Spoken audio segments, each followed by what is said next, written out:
Okay. Okay. Hi, guys. Thank you so much for joining me today. My name is Tanya Neely, and we have a wonderful guest in our community here today. I'd like to introduce you to Maggie Wescott, live from Stillwater, Minnesota. Maggie Hi. and I met a few years ago when we used to live in Minnesota, and we were in a book club together. And since then, she has done some amazing things with plant-based cooking and personal chefing, and I would love to share her with you. So, Maggie, thank you so much for joining us today. Yeah, my pleasure. Yeah. So, Maggie is the head chef at the Riverton Inn in Stillwater, Minnesota. She is the creator of The Alternative Dish, a blog and great recipe resource. She's also a personal chef and a mama to two lovely little girls. And I would love to know how your journey got started to create now this alternative dish and kind of go into personal chefing. So, where did this all begin for you? Yeah, for sure. Well, I actually, before I had anything to do with food, I was an accountant for 10 years, which is Oh, seems kind of strange, but we lived out in Montana. wow. And when we decided to move back to Minnesota, I was just miserable in my job. I decided I wanted to just do something with food because food was my passion. So when we moved back here, I just on a whim walked into Great Harvest Bread Company and asked if they had any baking positions open. And they said, well, send us your resume. And I had nothing on there, but they gave me a shot at it. And I Huh, did that for a couple of years, but the hours are horrible at a bakery. You have to be there at 4:30 in the morning. sure. It was hard. Both my kids were really small at the time. And I did that for a while, but it was exhausting. It was hard because I'd work for 8 hours and I'd still have to come home and be mom for 8 more hours. And so I just, out of the blue, this opportunity dropped into my lap. We had decided I had to go back to work. And I was having a really hard time with that. I didn't want to go sit at a desk again. And out of nowhere, this opportunity came to be the pastry chef at the Riverton Inn. And so I decided, I said to my husband, whose name is Nace, just give me a shot at this. I think it could lead me somewhere. I know it's not the money we're looking for right now, but give me a shot. And it's morphed into me being the head chef there. So, Wow. yeah, just it was a really great opportunity, and I took a risk at, not earning the income I wanted to earn at the time, but it's become that. And so I actually was just the pastry chef, kind of backup chef for about 6 months. And then the head chef left really unexpectedly and left me to teach a cooking class on my own in 2 hours. I'd never taught a cooking class before. Oh my goodness. And the next day I came in and they said, you're the new head chef. So yeah. Now, had you done any kind of formal training or No. cooking school or Mm-mm. anything like that? No? No, Okay. since I've taken over, I've taken some classes online. I took a plant-based culinary class from a school that's no longer around, but mostly I'm just self-taught. So, Wow. Oh my yeah. goodness, that's fantastic. And then the alternative dish, did that spring from just wanting to share more or? Yeah, it came from a few things. So at the Riverton Inn, I aim to accommodate everybody's dietary restrictions. So any guest that comes in for breakfast, I want them to be able to eat a really great breakfast. So I've been a vegetarian most of my life. I took dairy out of my diet a number of years ago, and I'm just tired of like going into restaurants and getting a token salad or a token this or a token that. Like people not actually putting any effort into me eating good food, and so. Um, Me being the chef there, I have people coming to me every day like, "Oh my gosh, that breakfast was amazing! I never get to eat out. I have celiac disease. It's good to know that I can eat a safe meal here that's really delicious." And so, I just realized there was a big need out there for people with these dietary restrictions, um, to be able to a lot of people don't even know how to cook for themselves when they have to take gluten or dairy or anything like that out of their diet. So Sure. alternative dish came about with just my passion for satisfying people's dietary needs and dietary restrictions. And so my idea when I originally started it was a recipe site for everybody. So it's plant-based food, and I give substitutions for common allergens and dietary restrictions such as gluten, dairy, nuts, things like that. And so that's kind of how that started. Yeah. Well, it's amazing now. Our neighbors next door, the whole family is gluten free and has a very strong reaction to gluten. And I just never really thought about it much before because it was never an issue for us, but it Right. really made me pay attention to what was available and what wasn't. And just Right. talking to the mom, what was available when she was younger and how she didn't even know she had this. She just knew it like felt bad to eat, Right. you know, and the products and the things that are available now that are actually tasty Yeah. and don't taste Yes. like cardboard, you know, that are gluten free. It's amazing what we're able to find now. But I do think you're right. So many of us, myself included, I had no idea. Like when you cut out gluten, you know, first of all, it's in a lot of different places that you might not Yeah. think, right? Right. And second of all, like I grew up in Wisconsin on meat and potatoes and sausage Yeah. and cheese and stuff, and it's hard to kind of get out of those habits or maybe some of those comfort foods Right. or Yep. what you kind of understand as typical eating or normal eating patterns. Right. Absolutely. Yep. Yeah, yeah. Yeah. So I'm curious. So each year, and this is coming in our Let's Get Glowing Facebook group. But each year I lead a 7-day guided dietary shift, and it is meant to enable us to be more empowered to understand how food affects us, what Mhm. makes us feel good, and then help us create some of those healthy habits that are, you know, when I think of self care, I think of like consistent habits that make you feel better more of the time. Yep. Yeah, it's all nice to take a bubble bath and have some candles, and that's kind of a one-off thing. But those consistent habits really enable you to show up as your best self. Sure. Yep. Um, and I love that you describe your cooking as plant forward Hmm. because so many of us think like plant-based, like, oh, you're trying to make me a vegetarian, you're trying to make me a vegan. But so Right. many of us moms would love to be more plant forward. Right. Would love our kids to eat more veggies. So can you just describe a little bit what plant forward means for Sure, you? sure. Yeah. So plant forward means not having meat be the center of your meals. So many people, Americans around the world, everybody, the meat is the center of the plate, and then vegetables are kind of a side, something that's thought of afterwards. A plant forward way of eating is putting those vegetables at the center of your plate and using animal products as kind of you know, a an accompaniment to that, as vegetables are before. So thinking, making a big salad and just sprinkling a little bit of bacon on there if you eat meat, or some cheese and things like that. And with tacos, just have just a little bit of ground beef mixed in with your beans, perhaps, things like that, so that the meat isn't the meal, that the Mm. vegetables are the meal, and meat is there to add a little bit of flavor, a little bit of texture and things like that. So Okay. um, so for meat eaters, that's what that means. For vegetarians, just means more vegetables. Nice. So how do you translate that plant forward cooking in your professional kitchen to your home kitchen? Yeah. So, in my job at the inn, I have free creative expression there, which Yeah. is beautiful and very rare. So I feel really blessed to have that opportunity. So really, what I've done is taken the way that I cook at home and brought it into my professional kitchen. Is what I've Okay. done.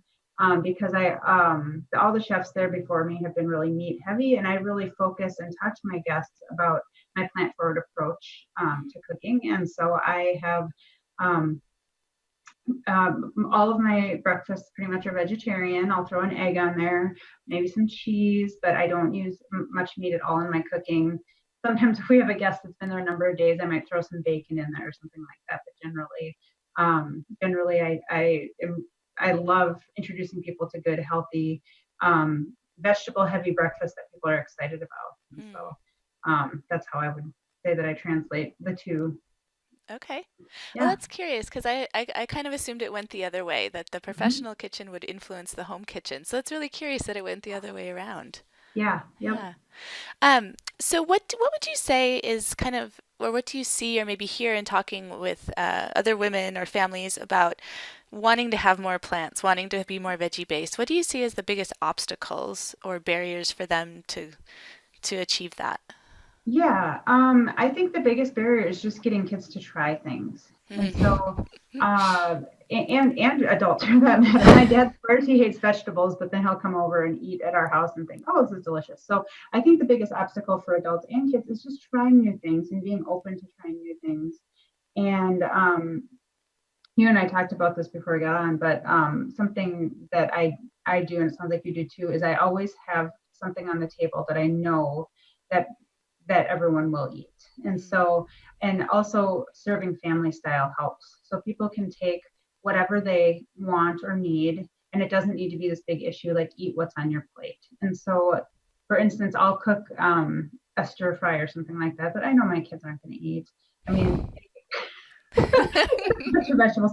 So I'll put that out along with some nice cut up fruit and maybe some toast with some peanut butter and things that they can grab and pick and choose from. We do have, the rule that you have to try at least 3 bites of everything, and that helps, but nobody's forced to eat a whole plate full. So I think just starting small. I mean, I wouldn't say like, oh, go directly from eating, a pork chop every night to eating just vegetarian. I think starting slow is really important, giving yourself some grace, giving yourself some patience, and remembering this transition isn't going to happen overnight. And so start with some small meals, like I mentioned before, like tacos with beans and ground beef or whatever mixed in there, to kind of get used to the flavor of beans or other kinds of protein. There also are some great plant-based proteins out there now that help people kind of transition. So I don't encourage eating those with every meal because they are still a processed food, but I think it's a great way for people to just kind of make that transition and move more in the direction of less meat and more vegetables and things like that. Oh, I love that idea of the family style though too, because I think, we tend to get in the habit of just like making a plate and then sitting down together. Yep. But if it was family style, I know I would probably take more of the veggies more of the time, and then the kids see that, right? Right. And also, I hate that idea of cleaning your plate. I always try to tell my girls, like, listen to your tummy. Yeah. Listen to your tummy. What do you feel like you need right now? And what do you, like, when you're done, that's okay to just be done, know? Yep. But I think, again, like having that choice, I was a teacher for a long time and I still substitute in the district here. And one of the biggest things that I think came through like classroom management, professional development was offering choice. And I think even in parenting, right, is offering choice. And so that family style is such a great idea to be able to do that at the dinner table and still say, okay, well, you have to try a bite or 2 bites or whatever it is. Right. Yeah. The other thing that we do, and it's kind of fun, I call it dinner deconstructed. And I actually have a little post on my website under, I think it's my pad thai recipe, where what I do is that if I know, like, for instance, I'll take the stir fry example again. I know they're not going to eat the stir fry altogether because there's too many things touching each other. So I'll stir fry the broccoli and put that, a little bit of that aside. And so I'll take all the components of the dishes that I'm making and put them separately on a plate that they can taste each thing separately. And I think that's a great way to get kids tasting different vegetables. They're still eating what you're eating. It's a little more work to have to pull those veggies out and things like that, but I think it is a fun way to deconstruct the whole dinner you're making and let them try each component separately. So. Yeah, that's a great idea. I could even see doing that with like little toothpicks or skewers. So it's kind of like a fun appetizer-y kind of, you know what I mean? Kind of menu. Oh, how cute. I love that. Yeah. Okay, so those are some really great tips, especially with kids, of how to encourage them to try new things. Do you guys have like a favorite dinner or a favorite snack? And especially for moms sorry to like flood you with 3, but especially for those of us with kids in school where we're sending lunches. Right. Some favorites that you like to include for that? Yeah, we do a lot of, like Tex-Mex kind of food. Both my kids love beans and burritos and quesadillas. And so a lot of times I'll just make a burrito with some beans and a little bit of cheese. One of my daughters likes olives and I'll send that in their lunch with them, or make quesadillas the night before and throw those in. Those are always really simple and I feel like they're pretty nutritious. They're getting some protein in there with the beans and a carb, stuff to keep them full. And I think those are great things to send along. The problem with our schools is they don't have enough time to eat Yeah. at lunch and things like that. And so if you send carrot sticks and apples and stuff like that, they don't eat them because you have to chew them and it takes a long time to chew them. And so you need to Hmm. kind of figure out ways that they're going to be able to eat quickly and still get good nutrition in them. So, and Yeah. even the applesauce packets that they can just kind of squeeze into their mouths, they're getting some fruit that way. Um, and then the burritos, are pretty quick and things like that. Yeah. Our favorite snack, which I actually have on my blog on the alternative dish, is a chocolate chip cookie dough dip. I And it's so want to try that. yeah, Yeah. it's made with chickpeas, and so it's That's healthy. amazing. It's sweetened with dates. It's made with chickpeas. Hmm. There's a little bit of nut butter. You could use seed butter if you have a nut allergy in there, and you just put it in the food processor and let it go. And my kids think it's cookie dough. They love it, and they can't believe that I'm letting them eat it. Right. So that's a fun snack. I call it dip because I dip apples and things like that in it, but they just eat it straight out of the bowl. So that's a favorite snack around here. We also love apples and peanut butter, carrots and hummus. Those are all things that healthy snacks that we try to fit in. After school, I always make sure to have a healthy snack prepared for them when they come in, so that there's not decisions that have to be made, and the decisions would be bad decisions, like let's have you know something. We don't have a lot of processed food around. We always have chips around and things like that, and so I Sure. try to avoid doing that as our main snack. So yeah. Nice. Anything else that I didn't touch on that you think is important to know or you'd really love to share about plant-forward eating or your blog or recipes that you'd love to direct us to? Yeah. Well, so I mentioned the chocolate chip cookie dough recipe. I think that's a fun one. I also have a roasted pears recipe on my blog Ooh, that I think is a fun dessert option, but it's just roasted pears with a little bit of maple syrup. My kids consider it dessert. And so I think when you can fit in fruits and veggies into your desserts and your treats and just yeah. ways to get more nutrition in, even when you think you're being, having some treats is great. And so I would just say what I think is most important is just be patient. Mm. I was a horrible eater until I was like 30. I've been a vegetarian most of my life. Before that, I pretty much just ate like pasta and bread and so I have to remind myself on a daily basis that even though I love vegetables now, it's pretty much all I eat. It was a long journey for me to get Mm. there. And so to just be patient with yourself, be patient with your kids, and celebrate the wins. So Yeah. my kids, when they do try something that they thought and like something that they didn't think they were going to like, I'm like, yeah, like Right. celebrate those little victories. And like you had said before, get your kids involved is, I think, Hmm. another one.